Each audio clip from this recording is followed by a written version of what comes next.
Good day, ladies and gentlemen. Welcome to HEG Limited's Q2 FY'26 result conference call organized by SKP Securities Limited. As a reminder, all participant lines will be in the listen-only mode, and you will be able to ask questions after the management's opening remarks.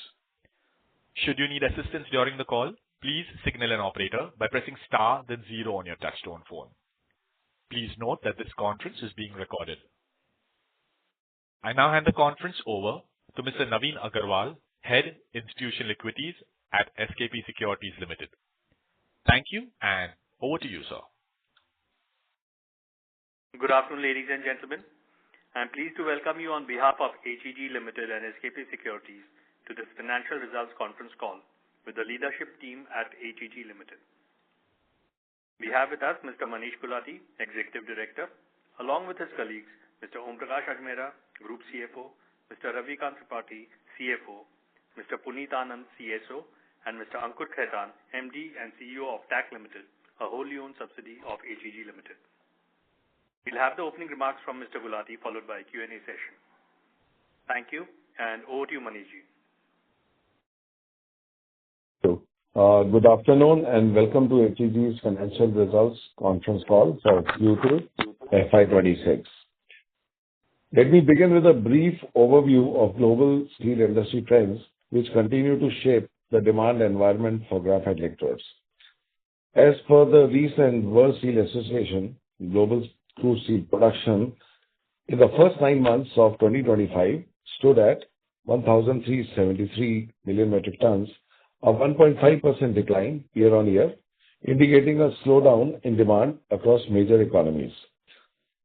China's crude steel output declined by 2.6% year-on-year due to weak construction and production curves. China's crude steel production saw a sharp sequential decline of 9.9% in last quarter, reflecting extreme caution in domestic demand. China's finished steel exports in Q2 surged 9.2% year-on-year to 58 million metric tons, intensifying global competition and pressuring international steel prices. Now, world ex-China crude steel production was soft, declining marginally by 0.1% year-on-year to 627.6 million metric tons and 1.5% sequentially in Q2, driven by ongoing macroeconomic headwinds. India remained a standout performer, posting a 10.5% year-on-year increase to 122.4 million metric tons, supported by continued infrastructure and automotive sector growth. Among other major producers, Japan declined 4.5%, South Korea fell by 3.4%, and US registered a modest 2.1% increase. The graphite electrode market continues to face challenging conditions.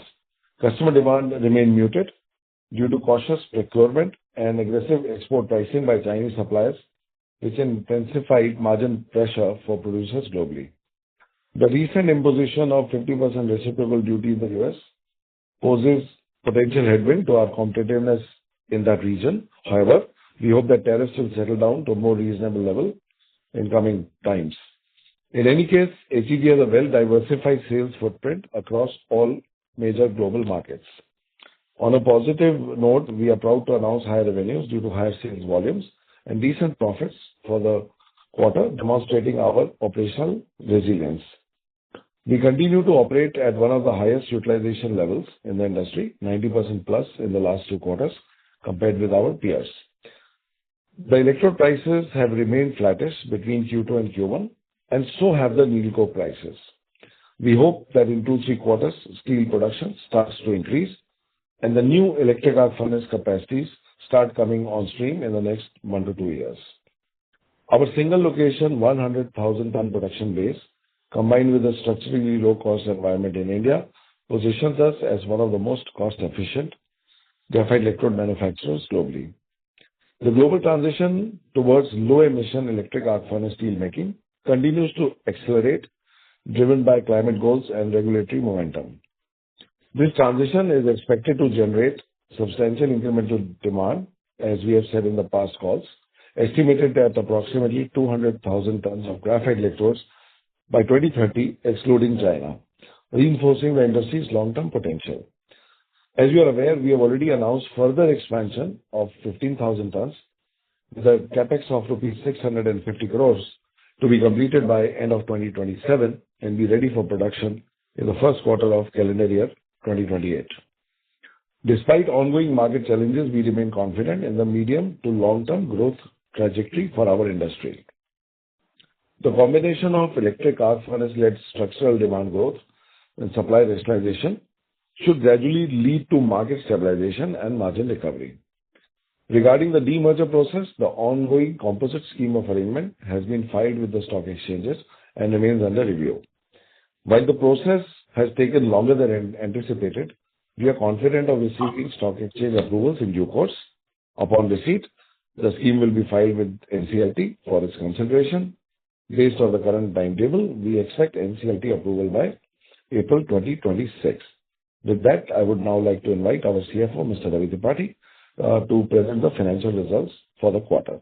Thank you. Over to you, Ravi. Thank you, sir. Good afternoon, friends. I will now briefly take you through the company's operating and financial performance for the quarter ended 30th September 2025. For the quarter ended 30th September 2025, HEG recorded revenue from operation of rupees 697 crores as against rupees 568 crores in the corresponding quarter of the previous financial year. During the quarter ended 30th September 2025, the company delivered EBITDA of rupees 226 crores as against 140 crores in the corresponding quarter of the previous year. The company on a standalone basis recorded a net profit after tax of rupees 131 crores in Q2 FY'26 as against amount of rupees 62 crores in the corresponding quarter of the previous year. And on consolidated basis, the net profit after tax is rupees 105 crores in Q2 FY'26 as against rupees 82 crores in the corresponding quarter of the previous financial year. The company is a long-term debt-free and had a treasury size of nearly about 1,167 crores on 30th September 2025. Now, to take more questions from the participants, a detailed presentation has been uploaded on the company's website and on the stock exchange. Now, we would like to address any questions or queries you have in your mind. Thank you. Over to Naveen. Thank you very much. We will now begin the question and answer session. Anyone who wishes to ask questions may press star and 1 on their touchtone telephone. If you wish to remove yourself from the question queue, you may press star and 2. Participants are requested to use handsets while asking questions and limit themselves to 2 questions. You may join the queue again, and time permitting, we will take your follow-up questions. Ladies and gentlemen, we will wait for a moment while the question queue assembles.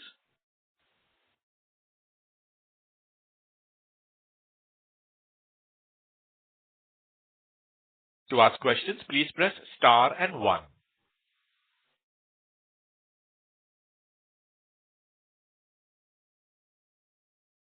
The first question is from Amit Lahoti from MK. Please go ahead.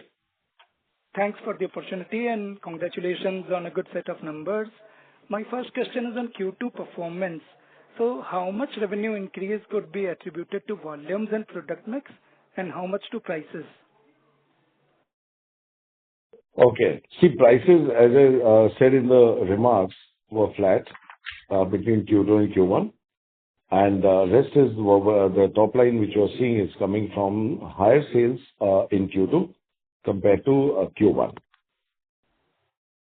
Okay, so completely it is coming from volume. Completely on volume. Ravi, you want to add a point on this? Yeah, revenue? It's a completely due to volume increase only. The price are flat is same. Okay, thank you. Second question is on CBAM implementation. So what are you hearing from our customers in terms of demand, EF transition, cost pass-through mechanisms, etc.?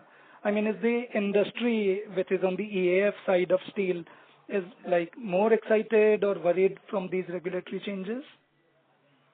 See, this CBAM will, on steel particularly, will probably kick in sometime in 2026.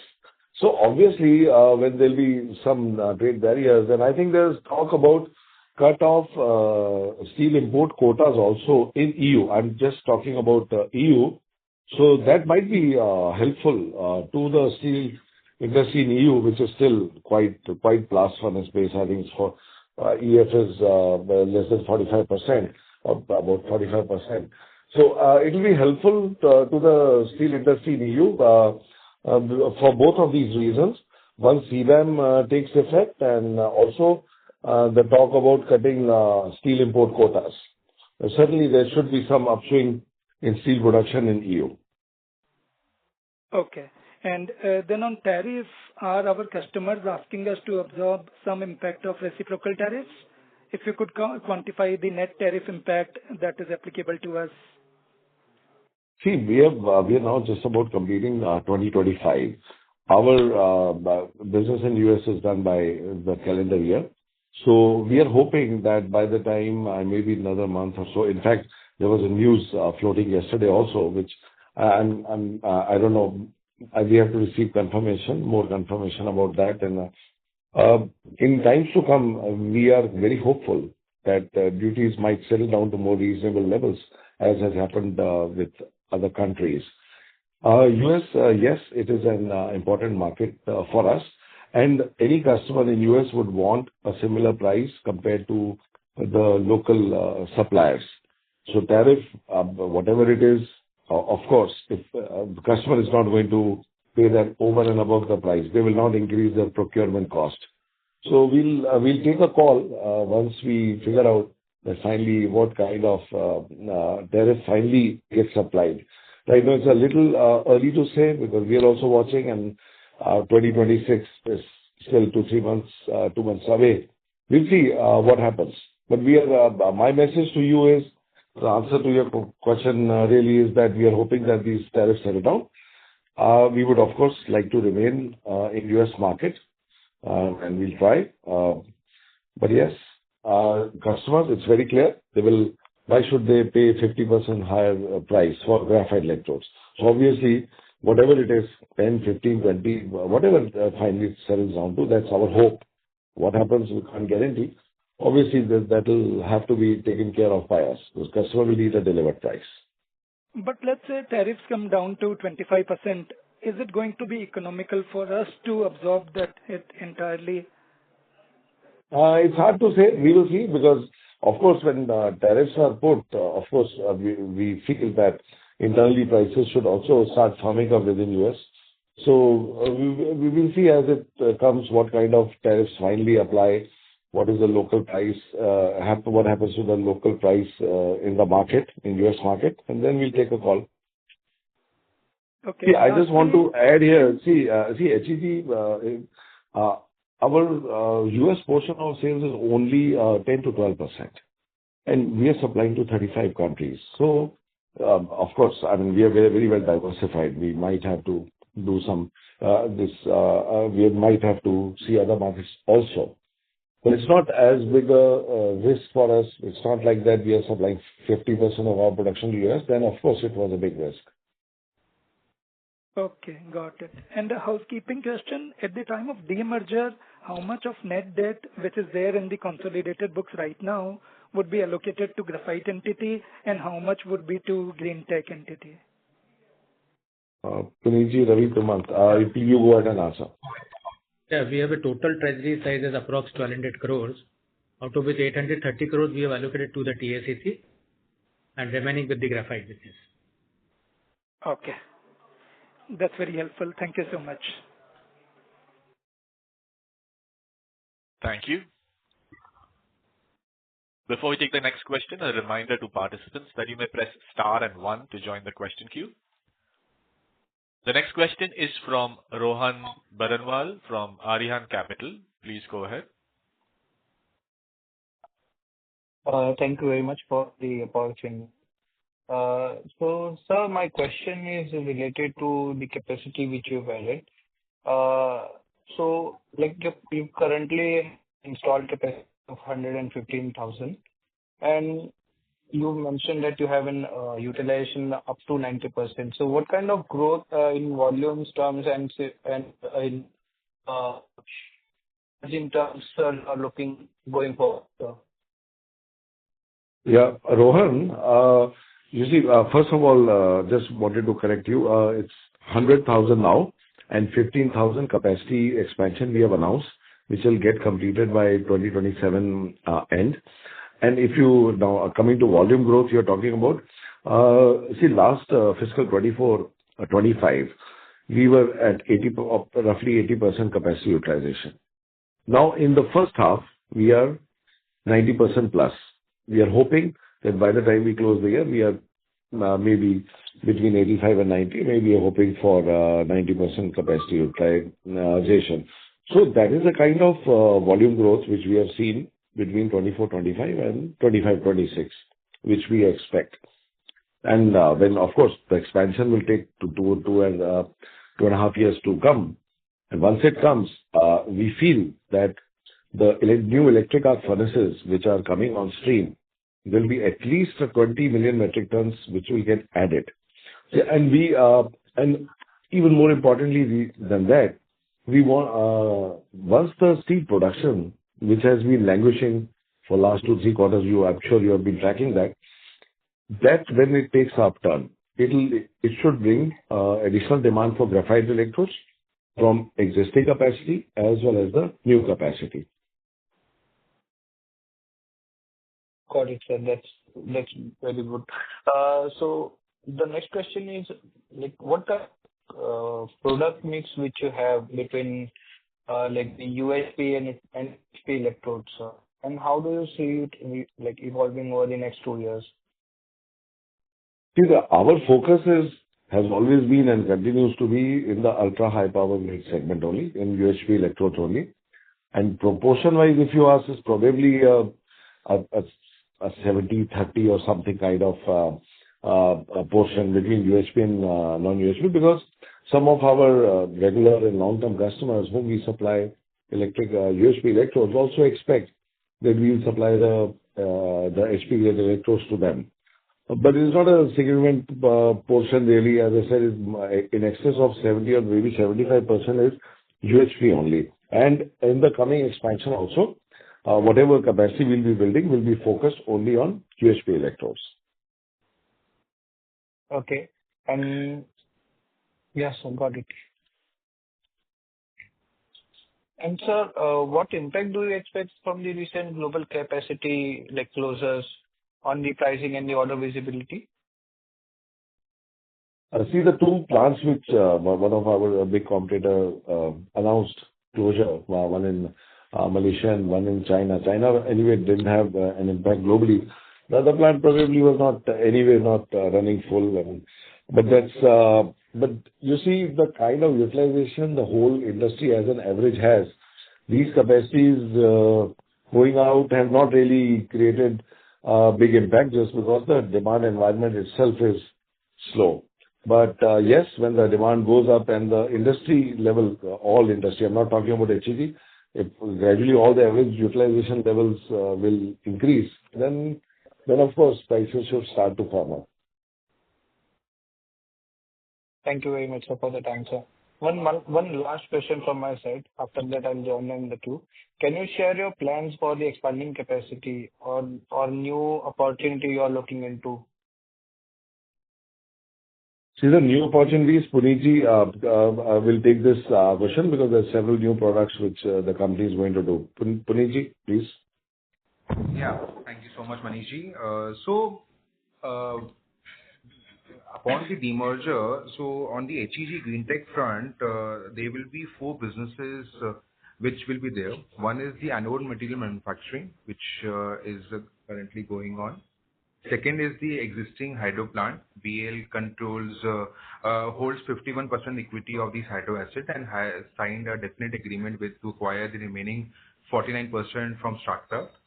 Following the closing, the HEG Greentech will own 100% of Malana and Alandwagan, which represent around 278 megawatts of hydro assets. Third business is our best EPC business. The EPC business has an installed capacity today of 1 gigawatt hour with a plan to expand to 6 gigawatt by Q1 FY'27. It serves for both stationary energy storage and mobility application. We have strengthening our order book and in-house BMS and EMS systems. and this will support in discipline scale-up, which we are doing in our BESS EPC. Fourth vertical is which we are working on is the IPP, which is BESS plus Solar. The IPP vertical is focused on CNI and B2G segment with participation in the state and central tenders. The first 200 megawatt hour project is expected to be operational by Q2 FY'27, which is the G1L one, and with an additional tender of 1000 megawatt hour, which target to be commissioned by Q2 FY'28. We are expanding this business and expect that this IPP business will contribute considerably in the HEG Greentech EBITDA margins. So these are the four businesses which we are doing in the HEG Greentech post the demerger. So all are in existence. Yeah. Got it, sir. And will you be adding the manufacturing facility for the BESS side? So on the BESS side, we already have an installed capacity of 1 gigawatt hour that is moved on the assembly. So we buy cells and we assemble it in our own plant, which is in Pune, and we are doing an expansion from 1 gigawatt hour to 6 gigawatt hour. Yeah. Okay.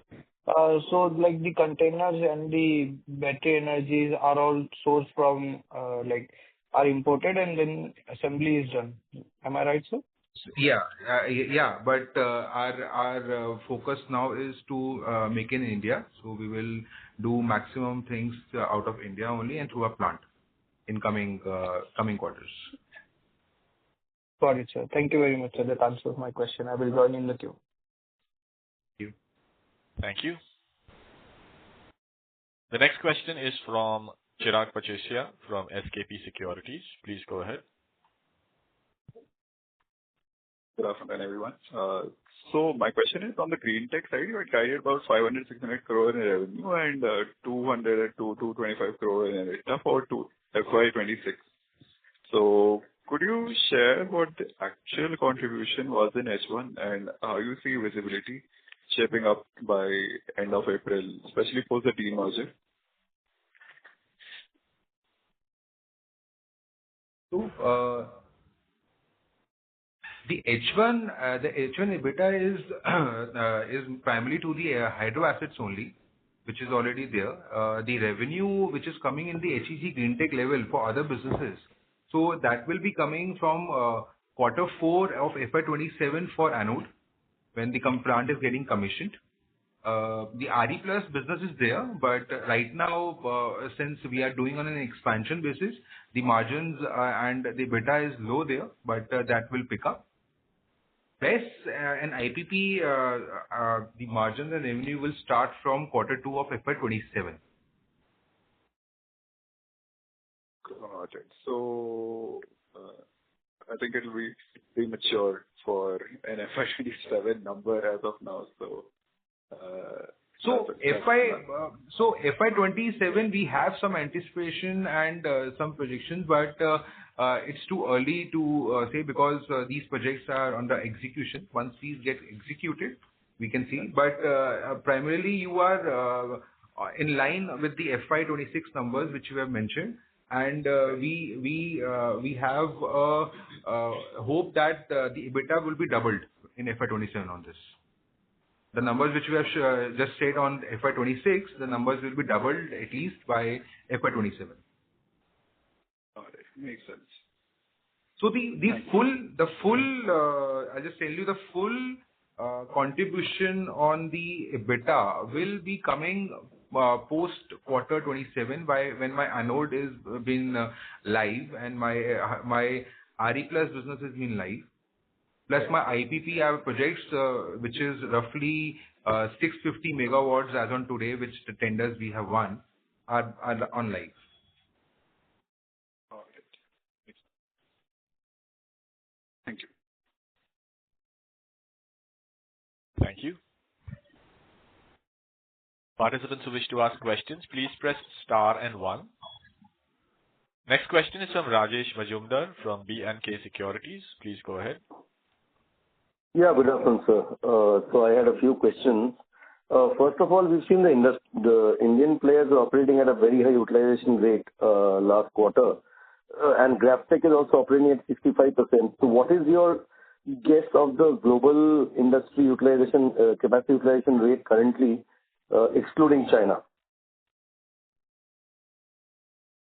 Rajeshji, you've seen our utilizations, you've seen our Indian peer contribution, and you also know GrafTech. That only deals with two main suppliers, rather one, which is Resonec, and then followed by Tokai. I believe they should be around GrafTech levels. Should be. But I can't hazard a guess because their figures are not public, but it's just a guess that they should be around them because they are located also in similar countries and catering to similar demand.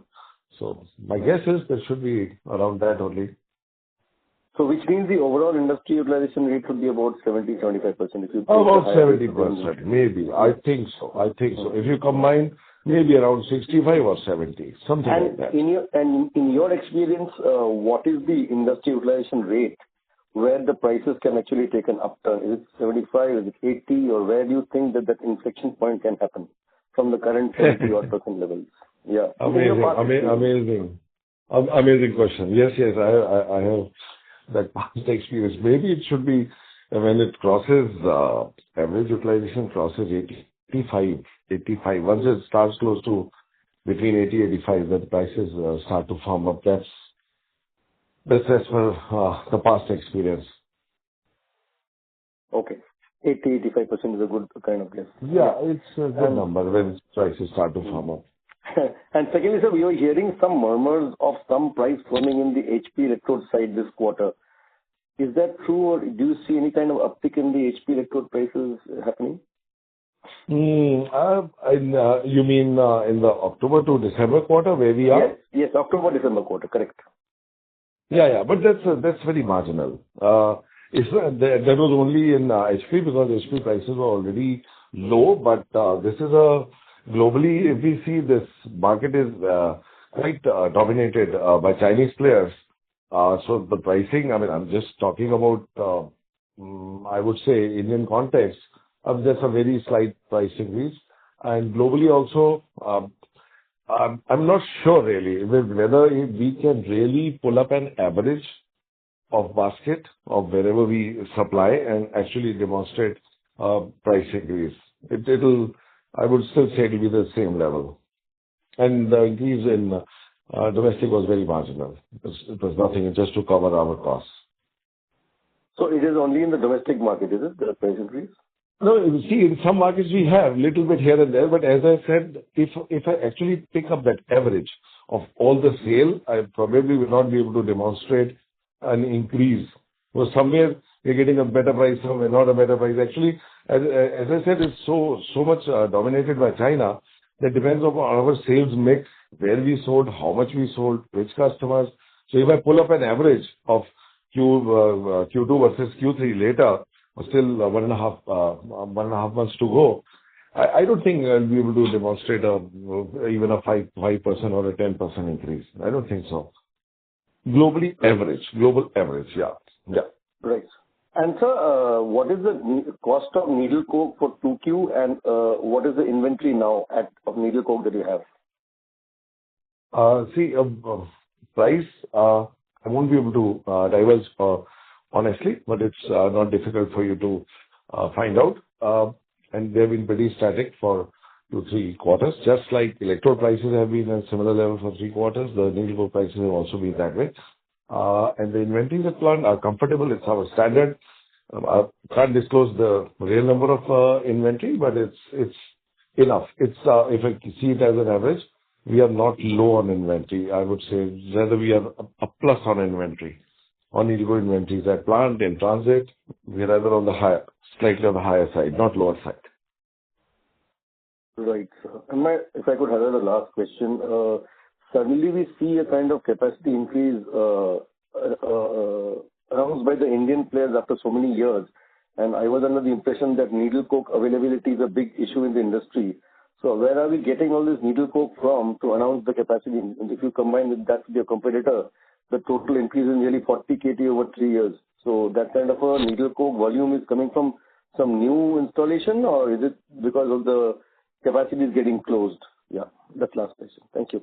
See, no problem. The way the graphite industry, as we just talked, is somewhere between 65 to 70. Similarly, presently the needle coke capacities are also not running full. Because they're also tied to us and these refineries, for big refineries, our suppliers, it's not difficult to switch over their focus from one product to other. So once the demand comes in, I'm sure when it makes business sense for them and they can see a long-term shift in demand, definitely we expect them to increase their capacity because they have the technology, they have all the wherewithal.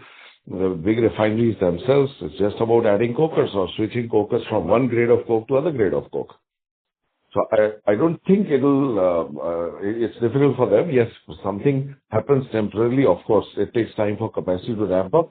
See, everybody is banking on one thing, that yes, the shift to electric arc furnaces is clear, that this is happening. This is an irreversible process.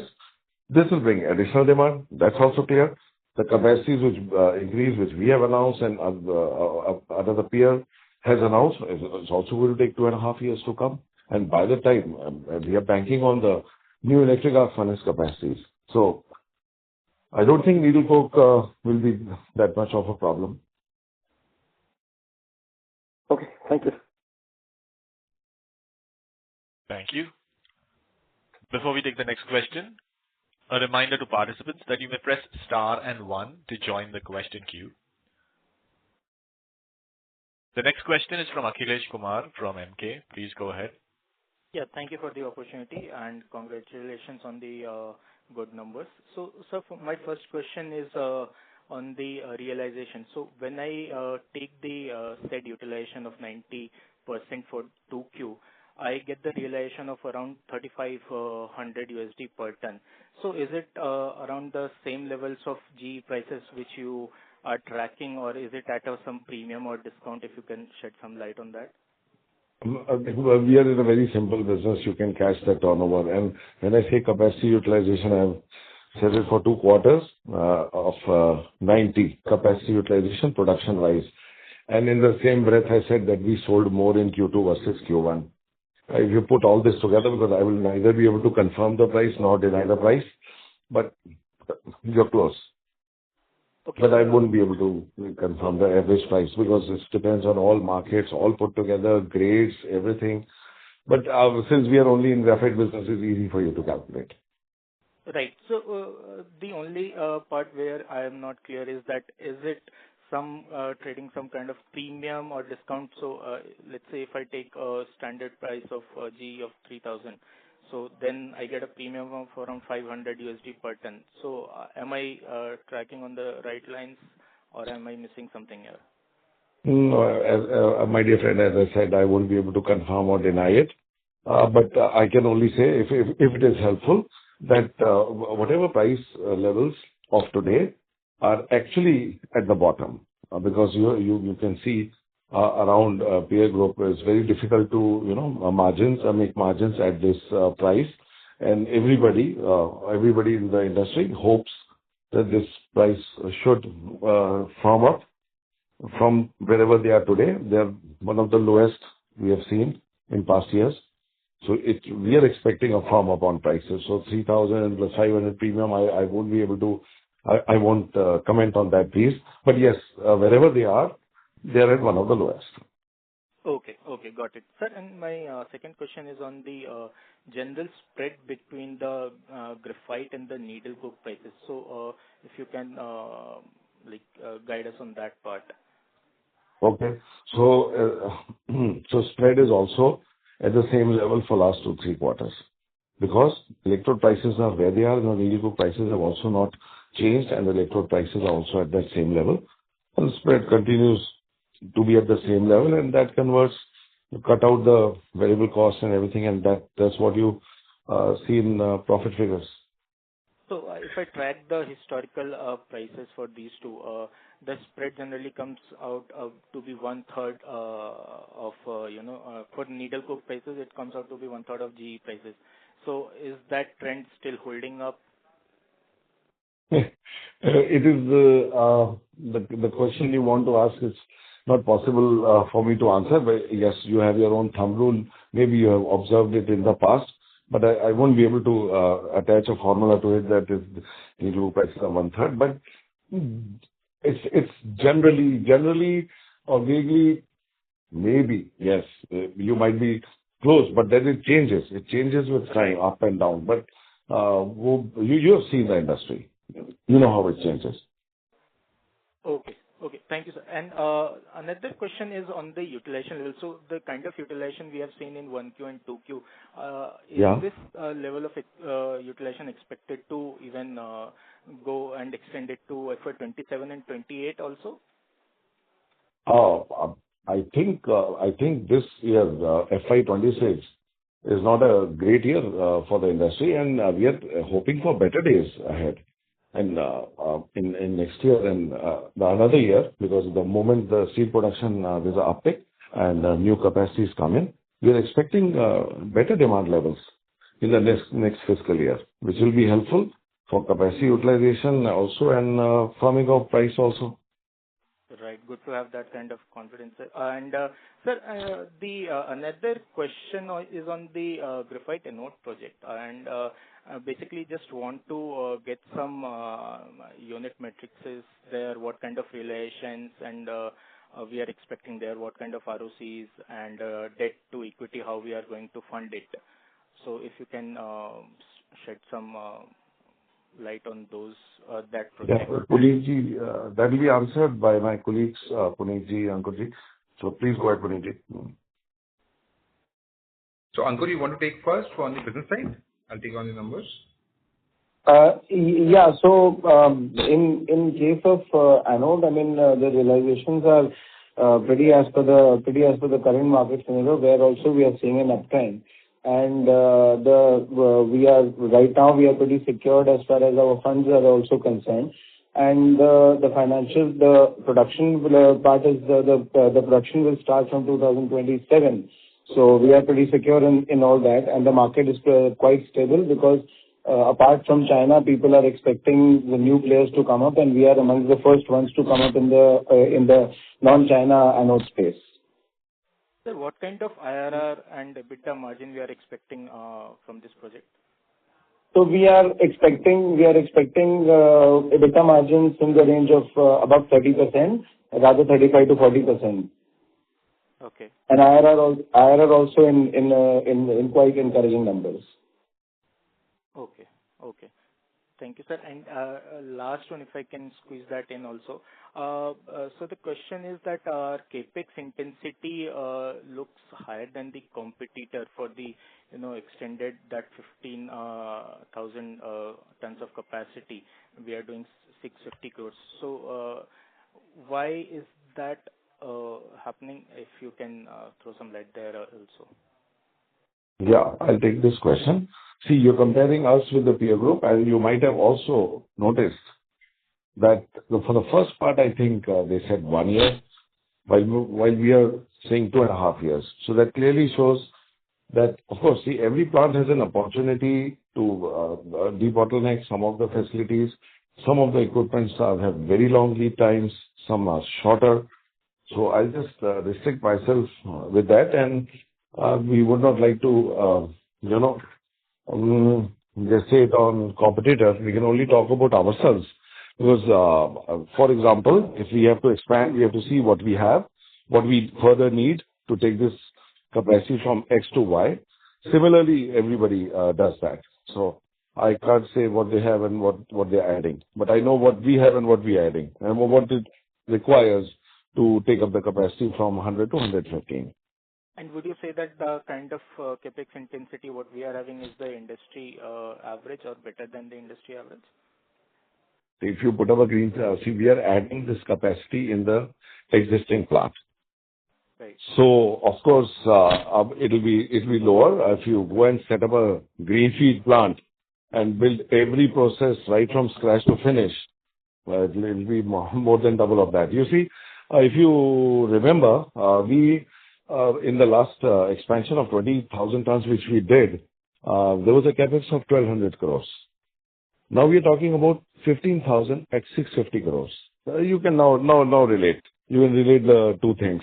That was probably a bigger requirement of more processes, more shops. This is probably lesser because a 20K thousand, because we made a fresh plant mainly directed towards making nipples. Right. Right. Thanks for this elaborated answer. Thank you. That's Thank it. you. Yeah.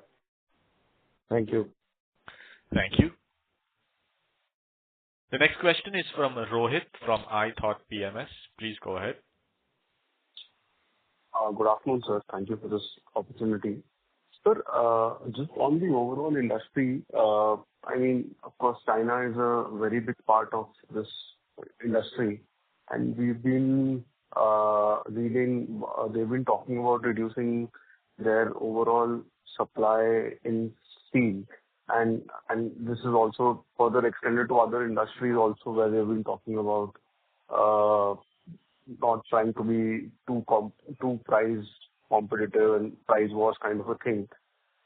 So, have you seen any initial impacts of that trickling down to the GE, to the overall steel demand outside, I mean, steel exports from China, and hence any other production improvements in other countries because of the decline in steel from China? And two, as a downstream towards that, any impact on GE right now, and how do you see, I mean, do you see any impact, if not yet, do you see any impact of this happening if it plays out? Let me answer it in a way that you see, it's true what I mentioned in the opening remarks, that Chinese production is down, and what Chinese consumption is down even further. So they're actually steel exports are increasing. So they are exporting more steel to the world in 2025 than they did in 2024. And because of the rest of the world making about 51% of the steel from electric arc furnace route. So of course, any exports of steel from China do impact the production levels in other all globe put as a whole ex-China. To that extent, yes, of course, if China was exporting less, the other countries which are more electric arc furnace based to the extent of 51%, they would be producing more steel. And when they would be producing more steel, more electrodes would be required, and that demands come to us, I mean, ex-China, all the industry. So yes, their exports matter. Their production is down, but as I said, consumption is down even further. So actually, steel exports are increasing from China, which of course cause a dent. We may, I mean, it's very clear. It will cause a dent to the rest of the world. Understood. And actually, one reads that they are curbing exports of steel also. They don't want exports to grow. At least that is what the news articles are. At least that is what their intent is. I don't know whether there is a mismatch between the intent and what is happening. As clearly you were saying there is. So, I mean, of course, the last upcycle that happened in 15 and I mean, after 2017, there was a huge factor of China in that, where they shut down capacities and Absolutely. Absolutely. Capacities also. And there was a talk of also EAF going up, China's share of Yes. EAF also going up. Yes. There are still, I mean, China is still saying that the EAF share, while they could not do what they said last time, but they're still saying that the EAF share is going to go up for them. How do you see? It's an open-ended question, sir. I mean, I just want to get your sense, because things seem to be somewhat coming together again. At least at the outside, things are somewhat, from a China perspective, that there are sort of murmurs or talks which are pointing to what happened like back in 2016, 17, 18, something similar. Do you see that as well, or it is still too hypothetical and one should not really read too much into it? You see, you also keep hearing these talks of that they will take the electric arc furnace share to 20%. But the reality is that they are still at 11%-12%. So it's very difficult for us to hazard a guess what they will do or not do, and how serious or how as a country they will actually take up the electric arc furnace portion. Of course, because the rest of the world is at a much higher level of electric arc furnace share, and they are the lowest. But we should remember that they are more than 55% of the total steel making of the world. So anything which they do towards electric arc furnace will be very helpful, I would say. So there have been statements of taking it to 20%, but so far years are passing by, but they've not yet reached that level. So that speed which was announced that they will change over and do this and do that is not as much seen, and that's all I can say really. It's very difficult to answer your question. No, I understand. So just one small addition to the, if terms of the plan of going from 11%-12% to 15 or 20%, does China have the capacity to like existing capacity to put more capacity for graphite electrodes? So they have a lot of capacity. They have a lot of capacity of electrode making, most of which is the HP grade variety, and some of it is UHP grade variety. So internally within China, there are many electrode companies making electrodes. They are exporting a lot of electrodes, which are predominantly HP grade, to other countries. So internally, if the EF goes up, actually it will be helpful because they'll be able to use the excess capacity of electrodes within China and not impact the rest of the world with their exports. This is the last question on your, like you are one of the largest shareholders of GrafTech. So, I mean, what are your thoughts on them? I mean, is it purely a financial investment for you, or are you also thinking about, I mean, a backward integrated, as you've also highlighted? So, as we speak, it's purely investment. It's purely investment. As we speak. Okay, sir. Okay, sir. Thank you very much, and all the very best. Thank you very much. Thank you. Thank you. Next question is from Amit Lahoti from MK. Please go ahead. Thanks for the chance again. So when we say needle coke refineries can bring in new capacity faster than typically what graphite electrode players can do, would it be fair to say that our pricing power would be better than them when the demand turns? Is that right understanding? See, their electrode prices and needle coke prices, they go in tandem. When electrode prices go up, of course, they wouldn't be left behind, and they would also like a share of the good times of profits. So, of course, as we have seen, you must have noticed in 2017, 18, and 19 that the needle coke prices went up very high because electrode prices were also high.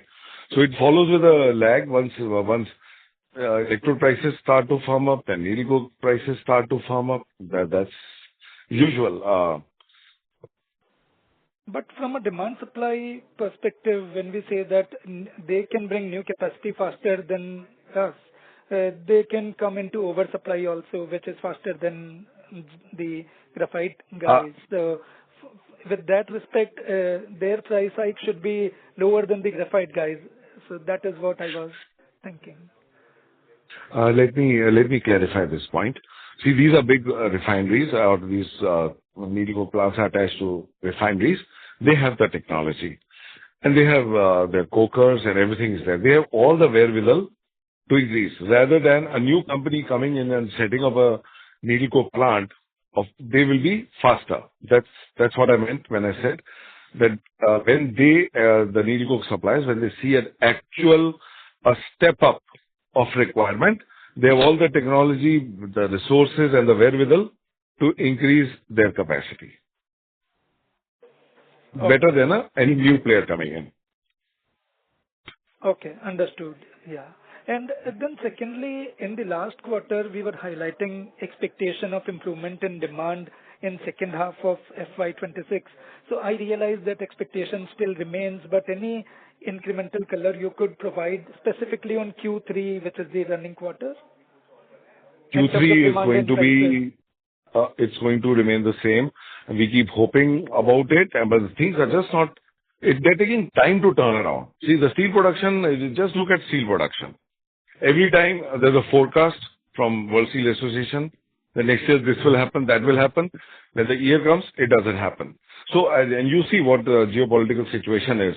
So once that economic boom is there, when then the steel follows the economic boom, and so will the electro demand. So the comments which we made earlier there, we are hoping that they should be firming in price. If you're asking about the quarter which we are already in, no, it is taking time to happen. No, it's not happening this quarter or next. But it must, the moment we see uptake, it should be a quick turnaround. Understood. Yeah. Thank you. Thank you. Thank you. Thank you. The next question is from Ahmed Madha from Unifi Capital. Please go ahead. Yeah, thanks for the opportunity. So I had this question. So current quarter utilization is so high. Is there an element of bunching up of shipments to US or anything as such, or you think Q2's utilization is sustainable in second half also based on your visibility of contracts and volumes? Okay. So for the first two quarters which went by, as I said, it's slightly above 90. And I also said that by the time we close the year, we should be around that figure. 90, close to 90, little less than 90, that's it. So we should be able to sustain this. It's not about US orders getting bunching up, quarter to quarter sales. Historically, if you see, it varies which orders are there, what deliveries we have, what order book we have. But it is, you can see if you compare with 24-25, where we were at 80%, the first half we are at 90%. And we hope in the next two quarters also, we should be close to that level. Should be close, maybe marginally under 90, marginally over. So you can see a clear difference between the 80s of 24-25 versus the 90 of 25-26, or slightly under 90. It is very difficult to rather guess because you see we are booking orders quarter by quarter. So as we speak, okay, I can still be reasonably confident about the quarter we are in. But Jan to March order book is still being booked. Okay, got it. And in terms of US market, assuming the tariffs don't go down quickly, then in that case, next year, we have to diversify our volumes from US to non-US markets. In that case, what should be the realization gap for us in US market and non-US markets where you think you can sell the volumes? I wish I had an answer, but we'll cross the bridge when we come to it. So right now, we are living with the hope that as all the trade deals all over globally have been almost done, only we remain, and we are really hoping that it settles down. As I was saying, there was some news floating around yesterday, and I was looking for confirmations about anything happening between US and India. But yes, the talks are on. They're not stalled. That's what we believe, that both the countries are talking to each other. There may be some tricky issues to resolve. But I think with India, globally, only India is at 45%. Maybe I think Brazil is also of that level. But let's see. I mean, I can't comment more than that, except saying that we'll cross the bridge when we come to it. Sure. And regarding the non-Indian competitors, obviously everyone has closed down one or two of the efficient plants. But how do you see, because today they are at break-even, right? So break-even in terms of their profitability. So is there a scope or a discussion of those players thinking of price hikes so that they can come to a certain level of profitability, and eventually we can also later come up with price hikes? Is there any sort of such discussion for new contracts, or is it far away? See, I have seen some public announcements. Everybody say all the industry needs a price increase. to have healthy margins and to continue expanding, continue doing that. So, but that's about it.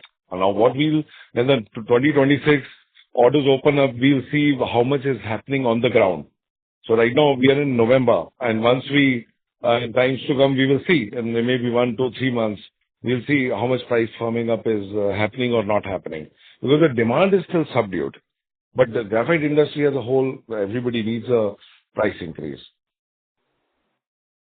Got it. Last question. In terms of our European business, can you give what share of our volumes come from Europe region?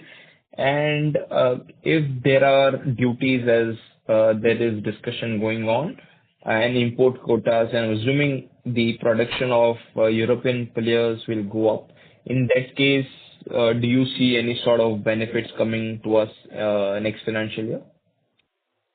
See, this is going to happen in 2026. Now, when they announce what they announce, it will actually depend on that. The steel quotas they are talking about and CBAM, all is going to happen in 2026. What is the quantum? We will know next year. And how much impact it will have, how much there'll be internal increase in production within EU. So, can't say today really, honestly. Okay, but can you tell what is our share of volume from Europe? I would say US, about... you said 10-12% for Europe. 10-12%. We are very well, in all economies, we are actually quite evenly spread. So if I hazard a guess, maybe it's around close to, let's say, little less than 10%. Okay, sure. Thank you so much. Thank you. The next question is from Rohan Baranwal from Arihan Capital. Please go ahead.